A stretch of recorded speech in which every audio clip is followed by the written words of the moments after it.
So a lot of people don't think they deserve the outcome. People use labels with me all the time, like, oh, I just procrastinate. No, you don't. You don't feel worthy of the outcome, so you're putting it off. Oh, I'm a perfectionist. No, you're not. You just don't feel good enough to make a decision. Hello and welcome to the We Built This Business podcast, the place for UK entrepreneurs and business owners who want to build a multi-million pound business. I'm Daniel O'Sullivan, founder of Red Kettles Events, Team Building Experiences and Shazoo Media. Speaking with some of the UK's most successful entrepreneurs, I will unpack their journey from startup to where they are today. Once a month, I will record a solo episode giving an inside look at our progress as we begin to build a $5 million revenue group in the event and media industries. If you want to build a multi-million pound business, you're in the right place. In this episode, I'm speaking with Adam Smith. Adam is a high-performance coach for A-Game Consultancy. We talk today about how to improve your life and business as an entrepreneur. Let's head over to the podcast.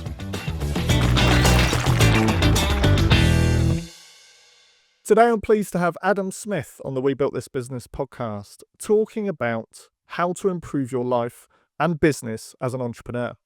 Adam is a high-performance coach for business leaders, and his company is called A-Game Consulting. Adam, welcome to the podcast. Thanks, mate. Thanks for having me.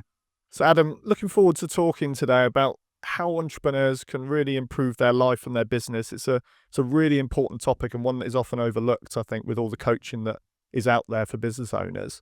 But first off, I just wanted to start, if you could just tell us a little bit more about what A-Game Consulting is all about. Yeah, sure. So we started around 4.5 years ago. Sorry, no, we're coming up to about 4 years now. I started my own coaching business before that, so I've been doing coaching for about 4.5 years. We primarily work with athletes, CEOs, business owners, etc. So essentially anybody that wants to take their life to the next level. We focus on mindset coaching using NLP, CBT, therapy, etc. We do DNA testing and blood testing. We encourage people to take a break from alcohol while working with us, just so they can have full clarity of mind. We do group coaching. We do meetups. We host men's retreats. We do all sorts, mate. So essentially it's diving into the individual's life and helping them make their life better. It's not us telling anybody how to live their life, far from it. It's diving into your reality, what it is that's causing you frustration, where it is you want to go, and then us setting the strategy with you and holding you accountable to that. I mean, sounds fantastic, and so much that we can go into. Let's dive to how you started A-Game Consulting and what was the driver behind starting that coaching business. So I was owning my own coaching business at the time, and I really missed working as part of a team. I used to work in hospitality. I was in that industry for around 14, 15 years, and I'd worked in senior management teams there. I love helping people. I love talking to people, interacting with them, what makes them tick. I'm just fascinated by human behaviour. So the transition wasn't as bizarre as some people made out, thinking that hospitality to coaching is a far stretch. Well, it's not really, because I'm just working with individuals and I'm listening and I'm, there's lots of transferable skills there, but I really missed working as part of a team. So I was coaching 2 guys at the time, both called Adam, and we set up A-Game in the December 2020. So I saw a gap in the market. I was doing mindset coaching. One of the other Adams was doing personal training and mobility work, and the other Adam was doing nutritional therapy. And I just approached them both and said, listen, I love coaching both of you. I see a gap in the market here. I don't see anyone doing all 3 of these services under one roof. Why don't we just go into partnership? And we did that. Year one was year one. You're trying to find your feet and get established. And then got halfway through year 2, and the Adam that did personal training and mobility wanted to be bought out, so we did that, and he moved on to new projects. And then when it was just myself and Adam Mayhew, it just went to the next level. We were really aligned in what we wanted to do in our messaging and what we wanted to focus on, and we more than doubled in year 2, then we more than doubled our year 2 and year 3, and then we're going to beat year 3 and year 4. So it's really gone from strength to strength now, and it's turned into a multi-6-figure business, which is amazing. We've served over 500 clients one-to-one, worked with huge brands like Amazon, Dell, Team GB, and many others. So yeah, it's just been an incredible journey so far, mate, and we're just getting warmed up. Sounds awesome. So how many do you have any other partners, employees that work with you that help deliver all of these? Because it sounds like obviously, yeah, that's 500 one-to-one clients. That's a lot of clients. Mm. Yeah, we do. You know, at any one time, we can really service probably 50 or 60 people. We have subcontracted coaches, so and we've got some people behind the scenes. So we did go down the route of hiring people full time, and we realised the business model needed to pivot, and we needed to focus more on the contracting side of things. So, for example, our price points start at 3.5 grand upwards. So if we had a client or a prospect reach out to us and say that they want to lose weight and they want to stop drinking alcohol and what have you, we would do the sales call with them with one of our head coaches for whether it's nutritional therapy, whether it's mindset coaching. We would pay the contractor a fee. Then we get the majority of the profit because obviously it's our branding, it's our copywriting, it's our website, it's our systems, it's everything. And they'd represent A-Game as a coach. So the client wins because they're getting a coach still. The contractor gets paid and we get the majority of the profit from that. So we'll work with people one-to-one ourselves. It comes at more of a premium rate. So, and then anything else goes with the team of coaches. So we'll never hit our scope. We can always service more people. So because we do business coaching now as well. So it's probably a part that I've missed off. We've just started doing that in the last sort of year or so where we're helping other coaches set up their businesses now and monetizing. And there's a plethora of coaches out there that are really good coaches. They're just not as good at maybe marketing or selling.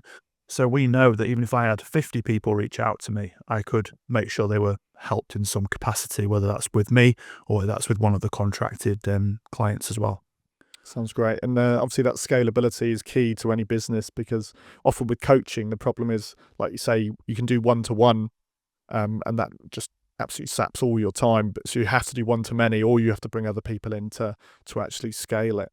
The people that are reaching out, so what I'm trying to understand is, have they already identified at that point that they would like assistance rather than you have decided that they might be a potential for A-Game essentially? Yeah, so we've got two elements of our business. So we've got A-Game Consultancy, which is the performance side of things, and then we've got A-Game Acquisitions, which is the business coaching. So the strategy for consultancy, it doesn't really compute very well when you're doing cold outreach. Hey mate, are you wanting to stop drinking alcohol and lose weight? It'd be like, no, F off, whereas with and obviously I wouldn't just go in like that, of course not, but you have to be really ready to make those changes. And we get a lot of inbound. I'd say pretty much all of our stuff is inbound or it's referrals now, which is also a great way. If you set up the right referral system, you can get, your business can be that essentially. And when you're charging higher prices, that's what a lot of coaches don't do. They commoditize themselves. So then they get compared to Joe Blogg's coaching that charges £50-60 an hour. So you have to create packages instead that's way more interesting, to the buyer. And people want status. We deal with high status individuals. They're not going to be bragging to their golf buddies about spending £50 an hour on a coach, but they are going to be talking to them about, oh, I've just spent £6,000 on a coach. And then they go, oh, £6,000, is that it? Mine cost 8. That's what happens when you're working with high net worth individuals. So it's about the proverbial dick measuring sometimes. So we want to make sure that we're tapping into these kind of markets where you can charge more. So then you don't get compared to, like I said, Joe Blogg's coaching around the corner. So most of it's inbound or referred. And then we also do a lot of corporate work with that as well. So if we work with the CEO of said company, we might get paid work off the back of it with their team. Then what that does is it sets up residual income. So, 3 to 5K a month for a corporate business, for argument's sake, is pence to them, whereas it's a good extra income for us. And if you can get 2 to 3 corporate businesses on those kind of retainers, it means you don't have to panic, and it means you don't have to work with clients that don't align with what you're trying to do. So we have a very stringent qualification process to work with us as well, because we are in a position now where we can turn down work. So we have to make sure they're right for us, because our reputation can't be bought. There's no amount of money that is going to exceed that, essentially. But when it comes to the acquisition side of things, we'll definitely do a lot more outbound. It lends itself to doing that more so than others. So we've created a webinar, for example, following Alex Hormozy and John Pemberthy's methods. Alex Hormozy, for anyone that doesn't know, you need to start consuming his content. He's got a fantastic book called 100 Million Offers. And essentially the premise of the book is to create an offer that's so good, people feel stupid saying no. Our offering isn't just 8 Zoom calls. It's a transformational program spanning 120 to 360 days, depending on your needs. We do DNA testing, blood testing, we do in-person days. We'll put you up in a 5-star hotel, and then we'll come meet you at the hotel, take you out for dinner. You'll stay over, then you'll have a day with us in person. Sometimes we go down to their house and we'll take them to Morrison's and do their first food shop with them to show them what they should be consuming. People go, why would you do that? Well, because nobody else is. So we have to create that irresistible offer. So when it comes to the acquisition side of things, we create a webinar. So I'll connect with Joe Blogs on LinkedIn, see that they've been using Sales Navigator. I see that they've been coaching for a year, maybe 2 years. I've seen that their profile's active.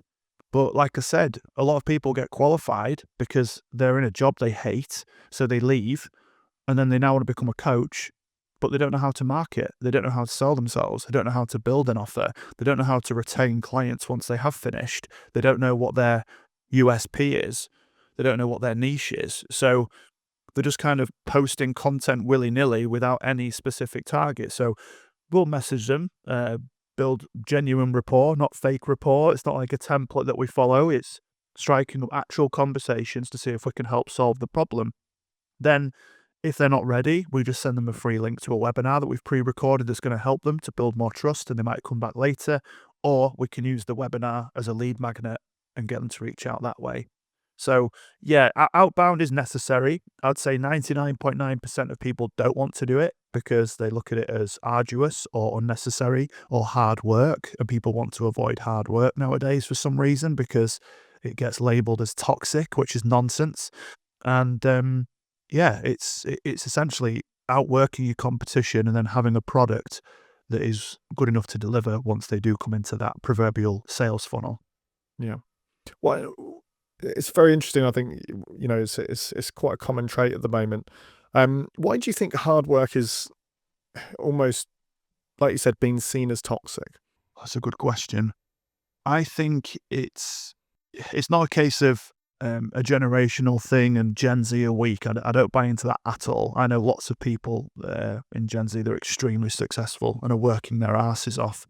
I think that people want to have the easy fix. That's why people will spend 10 grand on liposuction, but they won't spend £10 a month going to Pure Gym. They'll get these injections. They'll go to Turkey and get their teeth sorted for X amount of thousand. They'll upgrade their iPhone before they upgrade their health. It's, a little bit of laziness, I think, is one thing, but people just don't want to do it. I don't really understand that. If you look at anyone you admire, they had to graft their arse off, and people see the trophies, but they will not see the work that you've put in beforehand. And then we'll have comments online, people saying, oh, it's easy for you because, easy for me? You are joking. I've given literal blood, sweat and tears to this business. I've lost many nights of sleep to this business. I've had many days of feeling overwhelmed and depressed and anxious and wanting to quit and stop at whatever. But anytime I have a bad day, I remind myself of my worst day in hospitality. I remind myself that I don't want to line somebody else's pocket anymore. I want to be in charge of my own destiny. And if I don't do the work, who else is going to do it for me? So it's never been easier to win. Most people just give up. And they give up due to low self-esteem. It might be that they don't feel worthy of the outcome. It might be that they can't handle criticism, so they don't want to post online what they actually think. So I think there's many reasons as to why, but it's a very unfortunate thing that it does get labelled as toxic. It's nonsense.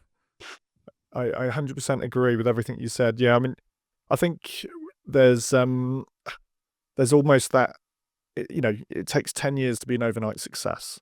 And especially with social media and, the availability of, watching people's, potentially successful, not successful, depending on your metric. They look like it's easy because they've done, like you said, the blood, sweat and tears for 10, 15, 20 years beforehand. And it's almost like people aren't prepared to now necessarily go that far. And it was interesting what you said about thinking back to, your drive almost, which is like, I'm not going back to hospitality. I interviewed a guy called John Lamerton, and he used to work for the civil service. And the day he quit, he took with him the calendar that he had on his desk at the civil service, and he put it next to his computer. So every day he's having a bit of a low moment, he looks at that and says, it could be worse. Love that. I love that. Yeah, and it really is going back to it as much as you can. And whenever we close our eyes, we become more associated. So I'm not talking about manifestation. I'm not talking about any of that stuff. But if you close your eyes and, put certain music on and what have you, you can see the world a little bit differently. And I do this when I do reflect. So I don't just go, oh, remember what it was like in hospitality. I close my eyes and go back to those days when it was really sunny outside and you're going to get absolutely shafted. It's taking yourself back to those 3 a.m. finishes and people are passing out or throwing up on themselves. It's going back as if you were there in that moment and then going, you know what? I could probably send 10 DMs today. I could probably create more content today. I could probably reach out to those old leads today, because nothing is ever going to compare to the frustration and challenges that I had of being spoken to in a derogatory manner and working 15 hours a day on my feet and finishing at 3, 4, 5 o'clock in the morning and getting paid far too little to do it, So, yeah, I think you need that driving force to say, I'm not going back there. No chance. Yeah, it's character building, isn't it? Is what I think the classic phrase is. But yeah, ultimately, by doing that, it does build that resilience, I think, later on. This podcast is sponsored by Team Building Experiences. If you're planning a team building event, away day, or corporate event, then check out team-building-experiences.co.uk and state podcast 15 in the comments to receive 15% off your proposal. So if you're out there, you're a business owner, entrepreneur, someone that's struggling to balance that kind of life and also running the business side of things. And I've definitely been there, 3 years ago. I think we're just coming out of the pandemic. It was, we'd already had 18 months of hell. We're in the events game. It's very difficult to run events when the government are telling you not to get people together. So I was coming out of it and all I could think about was work. Generally, it was night and day, 24/7, almost no sleep. When you're with the kids, you're not with the kids, all these sorts of things. What kind of routines and habits would you try and instill in someone that was kind of going through that phase? So, first of all, I say to people, lose the word routine from your vocabulary because the word routine creates pressure. When I think of a routine, I think of a dance routine. I think of everything has to be perfectly in sync and it has to go step by step or it's wrong. And life just isn't lived that way, especially for people who have children. So if you say to yourself, I'm only successful when I do my morning routine, and then your kid wakes up at, whatever time in the morning and disturbs your sleep, and, they might be really ill, and then you have to take them to the doctor, and then you miss your gym workout, and then people go, oh God, I'm such an idiot. No, let's just practice a little bit of compassion. I don't think the word balance should be used either. When I think of balance, I think of a balance beam. So life isn't lived that way. It's messy. There's all sorts of moving parts. The phrase that I use a lot of the time, mate, which is brilliant, is enjoy the passage of time. And I heard Jimmy Carr say that on Stephen Bartlett's podcast, and I don't like to over-exaggerate when it comes to phrases and stuff like this, but it wasn't life-changing, but it changed the way I viewed my life. So it wasn't like, one day Jimmy Carr said this and suddenly, the light bulb went off. It was just oh my God, yeah, that's what it is. That's what work-life balance is. If you're at the dinner table with your partner and your children and you're doing work emails, you've messed up. If you're on a really important call with a potential investor or client or whatever, and your kids are running in and your partner hasn't got you back, you've messed up. So when you're at the gym and you're exercising and you're responding to that client, you've messed up because that can wait 20 minutes. So I think it's been as fully present in whatever it is that you are doing and doing the best that you can. For some people, that's an hour of CrossFit. For other people, it's a 20-minute walk outside. But a lot of people overcomplicate stuff all the time, mate, and go back to the absolute basics. If you're drinking, let's say 1 glass of water a day, can you up that to 1 litre or 1.5 litres? And then can you up it a little bit more tomorrow? And then in 2 or 3 weeks, you'll be drinking 2 to 2.5 litres. It's these small little habits that can compound. Can you get outside twice a day for 15, 20 minutes? Can you eat a little bit healthier? Can you avoid screens the first 20 minutes of being awake? So we don't have to recreate the wheel here. But if you don't put in boundaries, other people will put them in for you. So a lot of people let their calendar run them as opposed to running their calendar. Some people have just started out their business and they've had the regularity of 9 to 5 work. And now they go, what do I do now? I've got no structure. Create it. Create your own structure. Again, doesn't have to be groundbreaking. Let's say you do have children and you have the breakfast with them, you take them to school, whatever. Right, so from 9 o'clock till 10 o'clock, I'm going to do admin. From 10 o'clock till 11, I'm going to do reach out on LinkedIn, or I'm going to write some copy, or I'm going to do whatever. At, say, 12:30 till 1:15, I'm going to have my lunch and I'm going to go out for a short walk. Then I'm going to do client-facing work this afternoon, etc., etc. A lot of people are just waking up like it's an accident, and they're not practicing gratitude around the fact that they have got a chance to wake up today and go, you know what, this is another opportunity to recreate myself. This is another opportunity to start over. Instead, people wake up, rubbing their eyes, kids run in, they're checking their emails first thing. It's chaos, in the morning. They've not got anything prepared the night before. They're doing the breakfast, they're scrambling, they take the kids to school, they come back, oh God, where do I even start? People are ringing them, their emails popping off. So just start taking a bit of control over your own day.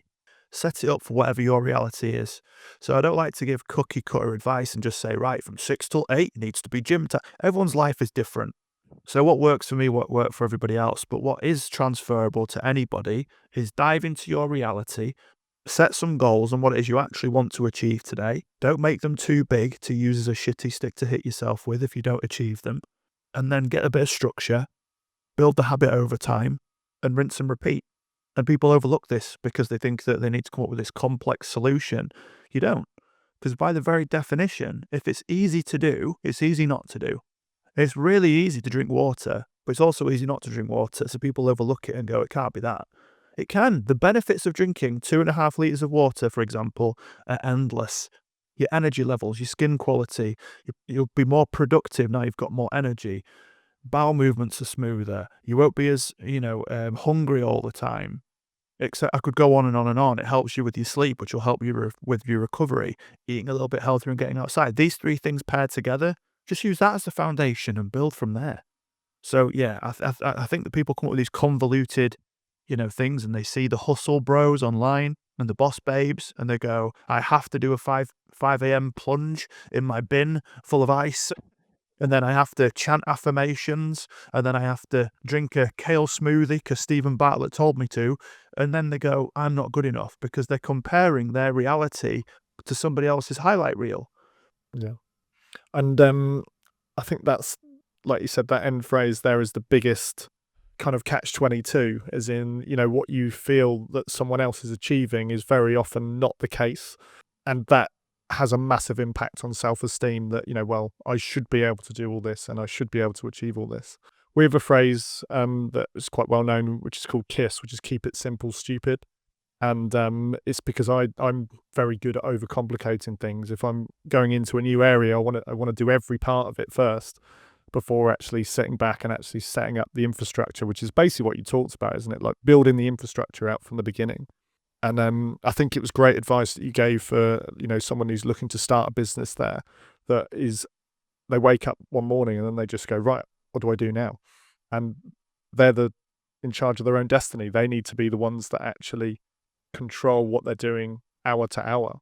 Now, let's go on to, I'm just thinking about kind of the critical mindset regarding, so you've obviously got improve your life and business. Is there a difference? I would say if you work on yourself first, your business is only going to be better off. And so many people just work in their business over and over and over again. And they become burnt out, they become frustrated, they become disenchanted with why they began in the first place. And that's one of the biggest issues that I see. They had this ideology of what their life could look like without working 9 to 5, without being told what to wear and when the lunch break was and when they could go on holiday. But now, shit, what do I do now? Right? So I think that I always look at the individual first before we work on anything to do with their offering and their price points and their USPs. It's what limiting beliefs do you have about yourself, about what's possible? Because a lot of people will do that, they don't understand that they've got these negative beliefs and negative labels that aren't theirs. They were put onto them from a young age. So it might be mum and dad saying, you'll never achieve this, you won't be good enough. A teacher saying that, oh, we'll never reach their potential. And this is the main deep work that I do. I work primarily with men, but I also have, some female clients too. But most men have been emotionally stunted from an early age because their fathers were emotionally unavailable or physically unavailable, because most of the men that I coach are 40 plus. So their fathers are from the era of when men were men and the women stayed at home and the men went to work. That's what I tend to help people with. But their fathers, or their grandfathers as it were, but their fathers maybe beat them and maybe, hit them with slippers and hit them with fucking rulers and canes and all sorts. So the next level from that is, I don't want to do that to my son, but I just won't talk about my feelings. So the men start to act like their fathers because they crave the love of the person whose love they get the least of. And if they're at home with mum all the time, they get more of it. So I know this sounds like quite a stretch, but this is what it is. So a lot of people don't think they deserve the outcome. People use labels with me all the time, like, oh, I just procrastinate. No, you don't. You don't feel worthy of the outcome, so you're putting it off. Oh, I'm a perfectionist. No, you're not. You just don't feel good enough to make a decision. But that's not quite as sexy. Oh, I've just got imposter syndrome. I Yeah. struggle with imposter syndrome. Struggle is a great fight from a restraint. With imposter syndrome, like it's a disease. It's not a disease. You can't get diagnosed for imposter syndrome at the doctor, right? Not yet, I suppose. Not yet. So it's not a syndrome. Yeah. Yeah, exactly. Probably will be medicated in a few years, right? But that's the problem. We use surface level answers for what is a deep rooted issue, and a lot of people aren't feeling worthy of what they need to do. So then they put things off just to go, oh God, I'm such an idiot. So I have to dive deep into them as an individual first before we even start to think about what their offering looks like and how much they're going to charge. Because I can say, listen, don't charge £100 an hour and do 5 sessions. Charge £3,000 and do it over a 4-month period and value stack. So add things on. Add in a community meetup. Add in a WhatsApp chat. Add in a mini video library that you can record on your phone. But if they don't feel worthy of charging the £3,000, they're never going to do it. They'll just fold and they'll work with anyone that will pay them. So I know it's a very long answer, but hopefully it's made you understand a little bit more about the work I actually do with people, because it's so much more than just business plans and KPIs and all that jazz. If you don't feel worthy of those outcomes, you're never going to achieve them regardless. No, definitely. And I've actually got a review here that I wanted to read out, which I got from your Trustpilot, which was, I discovered A-Game in August 2021. I needed some help to overcome low self-esteem and challenging behaviours around food, alcohol, and exercise. This was the first experience of coaching, and it was so powerful. The level of support, accountability, and guidance allowed me to overcome things that had held me back for years. It doesn't really get any better than that, Adam. No, it doesn't, mate. And it's I've just genuinely just got a little tingle down my spine there, because I know who that was from, and I know what a mess they were in. And there's a phrase that I love, which is, most men live a life of quiet desperation. People say men just need to speak up. No, we don't. When men talk, they get punished. And what I mean is, they get punished by people fixing them. They get punished by people telling them to man up and toughen up and this is going to be fine and get over it. There's plenty more fish in the sea, right? So why would they speak up? What's the point? So when people do have the bravery to reach out and ask for help, That's the biggest compliment ever. And then if they actually apply what we talk about and teach over a sustained period of time, you will change your life. But you have Yeah. to be ready to change. And everyone's pain threshold is different. For one person, the pain threshold might be that they try a shirt on and it doesn't quite fit anymore. So then they go to the gym and they eat healthily and they stop drinking for a bit and they get back in their favourite shirt. Other people, I've genuinely seen this, they get told by the doctor, if you carry on this way, you're going to be dead in 3 years. It's And they motivating, still isn't it? carry on. Yeah, Yeah. they still carry on for another 6 months. And then the penny drops. Mm. And some don't. I'm not saying this is anyone that I've worked with, but some people would rather die than change. And that scares the crap out of me. Yeah. I think that's incredibly powerful, and I think ultimately that is almost a great phrase to end on as to why, if you are in a place where you feel like, your service and coaching could help, I think this is, ultimately massively powerful. Adam, 2 quick questions, and then if you could just tell us a little bit more about where people can find A-Game Consulting. So first of all, what's the best business advice you've ever received? Deal with the reality of the situation, but don't make it out to be worse than it is. Look at it for what it is. So many people don't deal with their reality. So if you lose a client, they sulk, right? Say you've got a corporate business and they've stopped their contract. Oh God. And they'll go into this self-pity mode. Your reality now is you need to get money. Your reality is you need to reach out to people. You need to put the work in again. The reality of a big corp tax bill. Oh shit, that's coming in 6 months. That's my reality. So I need to get saving. It's so simple, but so powerful. So that's, but a lot of people look at it for worse than it is. And they go, oh, I'm such a loser. I'll never be successful. I'm such an idiot. I can't believe they've left. There's no wonder they've left. My service is dreadful. No, look at it for what it is. All they've said is that we're stopping this service. That's all that happened. Take the lessons from it, by all means. Grow, improve, but don't make it out to be worse than it is. Just look at it for what it is. And what it is going to be more than fine anyway. Last one. What advice would you give to someone trying to start a business? Ask yourself honestly, is this really what I want to do? Or maybe there's an element of the job that I'm currently in that I'm dissatisfied with, because running a business is all encompassing. And for the first 3 to 5 years, if you get past that 5-year mark, you're in the top 2% of startups. Most people can't because they don't understand just how much work is required. So unless you're willing to put the work in, don't bother, because you're going to waste your money. It's going to cost you your health, and it's going to impact your family in a really negative way. But if you are willing to put in the effort, you've got a great strategy, and you really believe in yourself, my God, go for it, and go for it with both barrels. That's a great answer. Adam, where can people find you and your business online? So it's A-Game Consultancy, not consulting. It's just in case anyone types that in, they might not get it. But it's www.agameconsultancy.com. I'm on LinkedIn. Unfortunately, my last name is Smith, so it's very generic. But I do post a lot, so Adam Smith might come up. If not, search my business partner, Adam Mayhew, or search A-Game. We're on TikTok as A-Game Consultancy. We're on YouTube as A-Game Consultancy. And we've also got our own podcast, which is called A-Game Unfiltered. Lovely. Adam, it's been an absolute pleasure having you on. Thanks for having me on, Daniel. So that was an incredibly powerful conversation, and I hope those of you out there who've listened will have resonated with many of those examples that Adam gave. If you enjoyed this podcast, if you could do one thing for me, follow or subscribe to the channel on your podcast listening app. It enables us to grow the show. Thanks.